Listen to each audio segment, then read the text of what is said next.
How do I balance that student YouTuber lifestyle? Have you guys ever heard me singing on this channel? How? What English do you want to use to make them understand?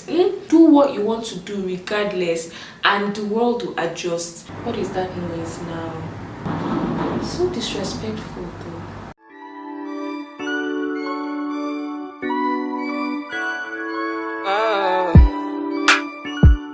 Hi guys, welcome back to my channel, and a very special welcome to my content creators and my aspiring content creators.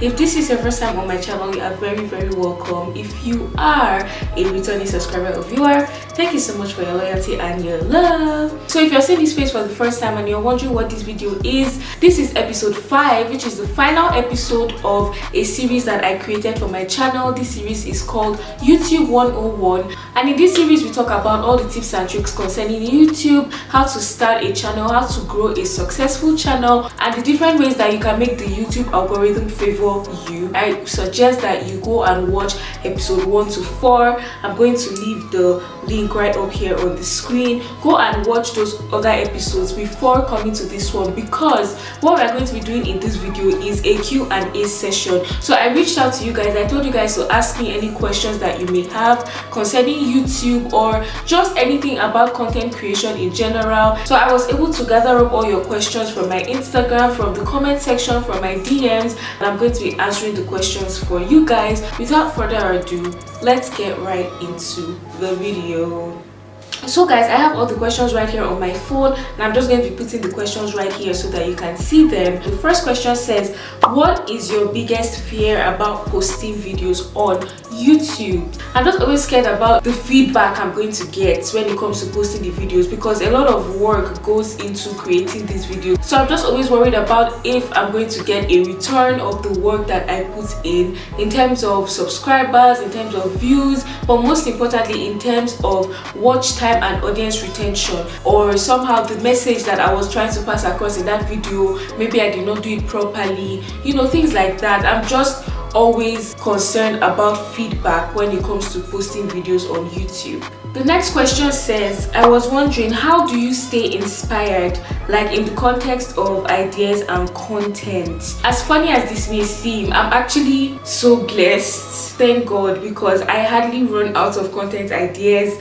The ideas just come to me. I like to think that I have a very kind of creative mind. I draw inspiration from things I see, from people, from just every single thing around me. I pay attention to everything around me. However, that's not always the case, because I have hit a lot of roadblocks when it comes to looking for content, just trying to think of that right video to film. You know, there are different things that I do, and I advise that you do also in cases where maybe you've run out of content and stuff like that. When you know you're looking for inspiration, open YouTube, look at that recommended page, look at all the things that YouTube puts on your feed, and try to see if you can film something similar, not necessarily like copying another person's content, but draw inspiration from that content, make it your own, you know, put your own spin on it. Another thing you can do is you can ask your subscribers what they want to see. Put up a question sticker, put up polls on your Instagram. If it's a video that's going to make you happy and you genuinely feel like you can film that video and film it well, then go ahead and film the video. Another thing you can do is you can call 1 or 2 of your close friends, tell them, hey, I'm going through a bit of, you know, a content block. Is there anything you see on YouTube that you like, that you feel would fit into my niche, you feel would fit into the kind of videos that I film? Actually, to be very honest with you, before I started this YouTube series, I hit one of the worst content blocks of my life since I started my YouTube channel. So I just took all this advice that I am now sharing with you guys. I went through YouTube. I was like, every single time I refresh YouTube, I see videos like how to grow your channel, how to start a YouTube channel, tips and tricks, advice, you know, because those are the kind of videos that I love to see. I see at least 20 of those types of videos daily, and this is knowledge that I had kind of accumulated over the years. So I told myself, I always like to watch videos like this, and I think I've gathered up enough knowledge to now kind of, you know, share that knowledge with you guys. And that was how I created 5 episodes. That's 5 weeks of content for my channel, and that was how I overcame that content block. That is how I find inspiration and content ideas. So the next question, this is actually a long one. It's divided into 1, 2, 3, 4, 5. It's divided into 5 parts. So I'm just going to be reading it out for you guys, and I'll try to fit everything on the screen. So first of all, this person says, when starting, do you do what people want to see, or do you do what you want? Because I've heard a lot of people say that you should do what people want, but at the end of the day, if it's not what you like doing, you won't be happy. Let's take for instance, you want to start a channel about natural hair, but people want to see pranks and you don't really like pranks. Does that mean you have to start doing pranks even when that's not your style? Absolutely not. If you want to start a channel, using the example that you gave me, if you want to start a channel about natural hair and people want to see pranks, they should go to the prank channels. You might not even film the pranks well. So what's going to happen is, because that's not your niche, because that's not what you're necessarily good at, that video might not do so well and it's going to come back to bite you. Never ever film videos to please people. Don't film videos that don't make you happy. If they want to see a video and it's a video that fits your niche and you can picture yourself making a video like that, then go ahead and make it, because both parties are winning. So only do things that you know that you can do and do well. Do what you want to do regardless, and the world will adjust. Putting myself into this scenario, I make beauty, fashion, lifestyle. So if someone DMs me and is like, hey Kayce, can you film a gaming video? What do I know about gaming? Or if someone says, oh, can you do a song cover for this particular song? Have you guys ever heard me singing on this channel? Your happiness comes first. Period. The next question says, hello, my friend just sent me this post. Actually, I'm a second-year medical student that makes videos. My question is, how do you manage your time between attending classes, studying, and making videos?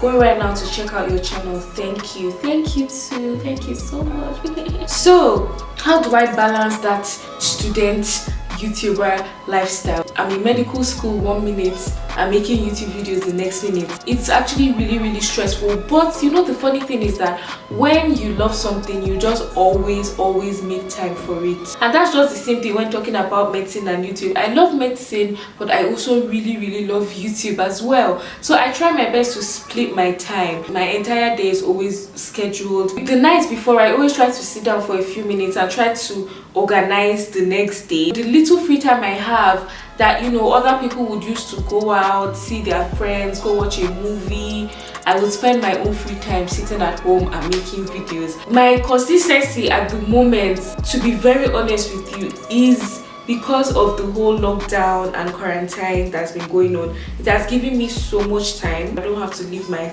house every day to attend classes because we're doing everything online, and I sit at home and I just film. If I'm not filming, I'm editing. If I'm not editing, I'm looking for new content. Just prepare for a lot of late nights. If you're not an introvert, you become an introvert by force. It's not that difficult. As long as YouTube is something you really want to do, then trust me, it's not going to be a problem. It is not a problem.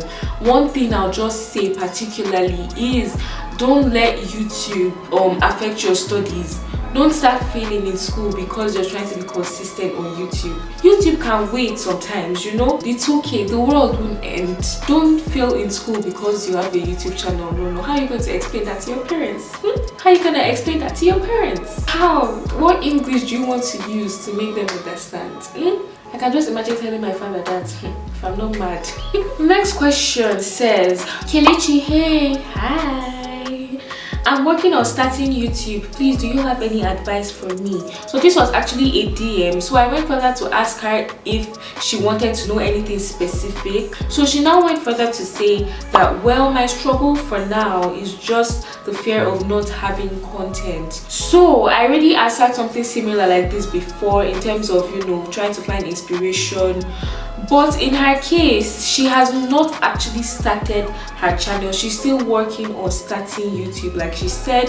So If you have not started your channel yet and you're scared that you might not have enough content, just like what I told her, I'm going to say it again in this video. Before you actually start uploading videos, get a notebook, get a pen, write down at least 50 content ideas first before you actually put out that first video. Because when you put out that first video, people now want to start seeing more and more and more and more and more. You know, you need to now get that ball rolling. You cannot just upload your first video and you upload the next one after 3-4 months. No, your subscribers are going to come very, very slowly. I'm speaking out of experience. When I started my channel, I think I was uploading like once every 3 months. If I was consistent from the beginning, my subscriber count would have really grown by now. Starting to think about it. But yeah, just don't repeat the same mistakes I did. Sit down, write down at least 50 content ideas. When you put up the first video, the next one is coming right after it. The next one is coming right after it. And that's how you just take off from there. So the next question says, okay, so I'm in the process of starting a YouTube channel, but I need a good video editing app as I'll be doing everything purely from my Android. I love KineMaster. Is it KineMaster or KeyMaster? I love KineMaster, but I've heard that when it comes to monetizing videos, this goes against KineMaster's terms of service. Apparently, this is even the case with their upgraded version, which removes the watermark. Can anyone help me out with this one? What is the deal? If this is correct, which Android video editing app would you recommend for a monetized channel that doesn't violate anyone's terms of service, be it of the app or of YouTube itself? Cheers, guys. This was part of the comments from one of my previous episodes. I'm happy that I saw it on time because this question required me to do a lot of research. It was actually my mistake that when I was filming my equipment and apps that you need, I kept on referring to iPhone. It did not occur to me that there are people that would actually want to film and edit with their Android phone. So that's actually my mistake. I was able to gather up some information about the best apps that you can use to edit your videos with an Android phone. But first of all, I want to say, for the particular person that asked this question, he said that he was using KineMaster and KineMaster was not letting him monetize his videos on YouTube. I have never heard of an editing app that doesn't let you monetize your videos. He said even the pro version, which means that it probably involves some kind of subscription or payment, that even with that it does not let you monetize your videos on YouTube. That's very strange to me. Correct me if I'm wrong, but I searched a lot of videos and I didn't find one that said that you could not monetize your videos with KineMaster. I don't know what the problem is. Maybe you should actually go through those videos, find out what's making YouTube to demonetize your channel, or you can just switch your editing software altogether. So here I've compiled a list that would favor the Android users, the best apps that you can use to edit your videos with an Android phone. So the first one is Power Director. I have actually used Power Director. I used to use it when I had an Android phone and that actually works really well. It does every single thing perfectly. The second app you can use is Adobe Premiere Rush. This is like the baby brother to Adobe Premiere Pro.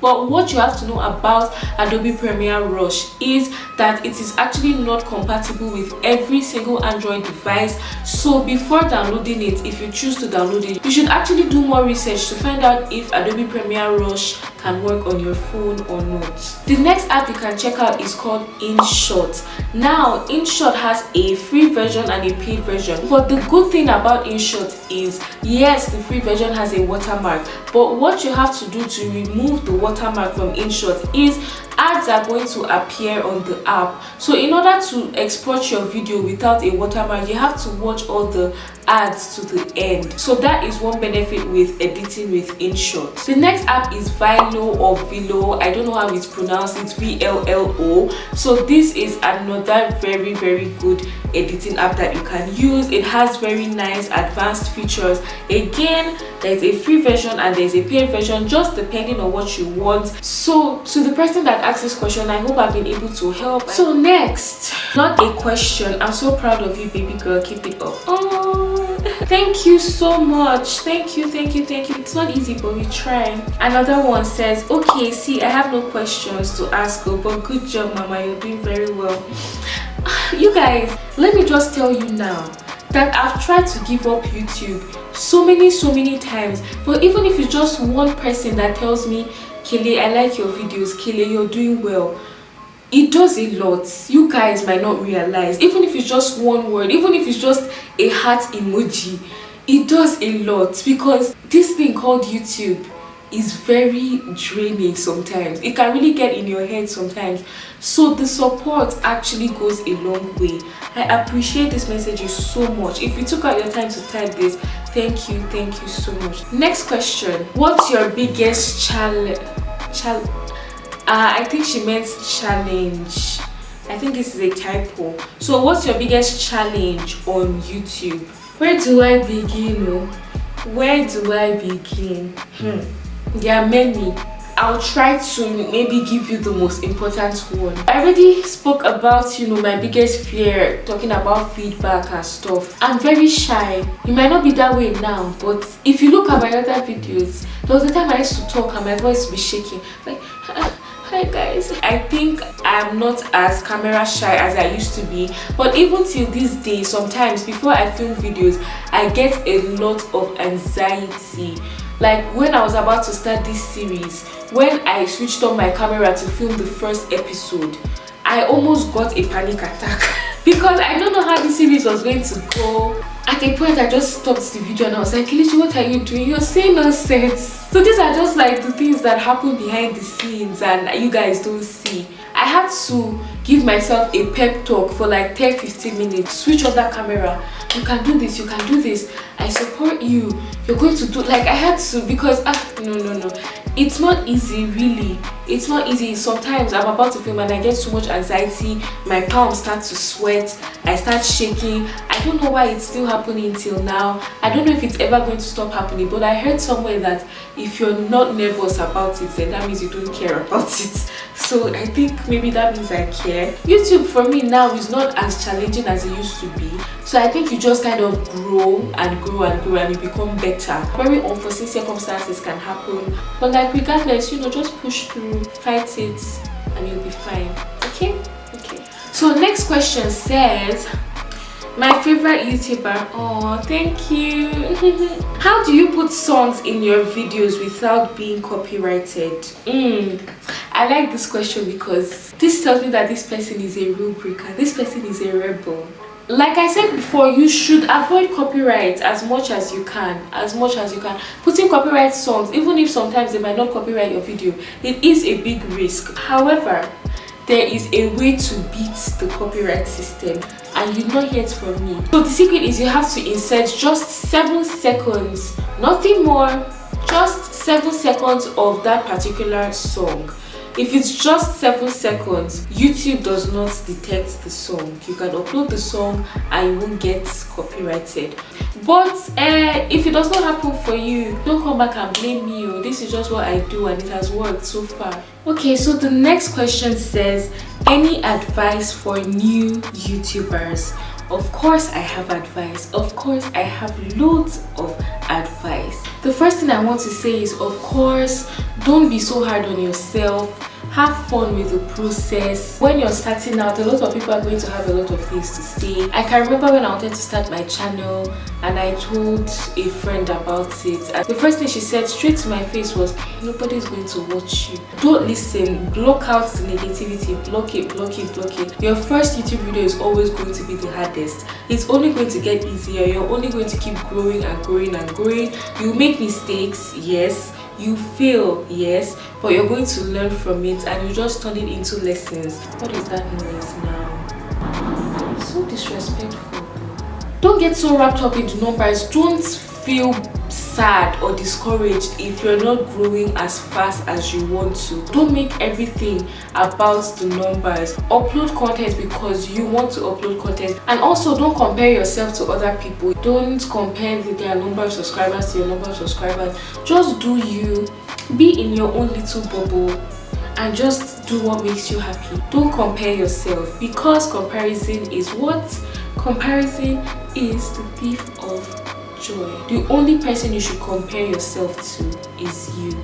You should only try to be better than you. Point blank, period. If I say period one more time, I'm going to break this camera, because if there's anything you've been doing wrongly before, switch it up. Start doing things the right way. Have a good camera presence, be confident. Even if you don't know what you're talking about, make people think that you know what you're talking about. The next question says, if I want to upload a short clip of my video on IG, please, what formats do I use? You should use the same formats that you use when you're uploading on YouTube. There's nothing really different, except maybe the dimensions.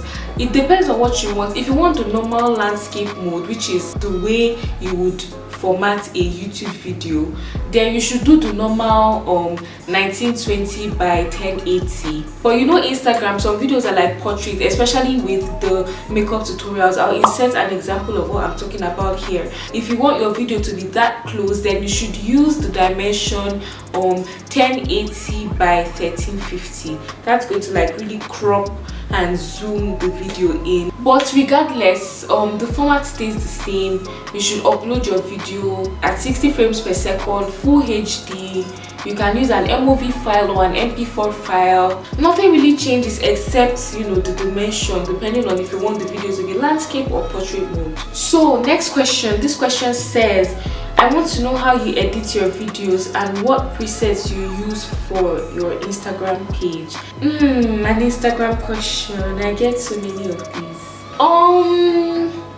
I edit my videos with Filmora 9. I talked about this in episode 3. You want to see like the actual process, like me actually editing the video. That's a separate video on its own, really. I don't know how people make those kinds of videos because they look like they're very annoying to edit. I cannot be editing and editing video.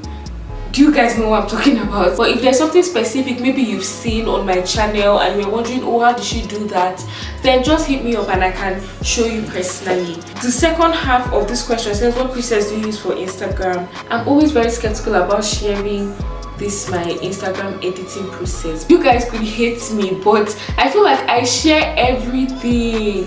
Like, I'm ready to tell you guys all my secrets, but I just want to have this one thing to myself. I told myself that if I was ever going to tell you guys how I do it and tell you guys my presets, that I will sell those presets. I would not give outside information for free.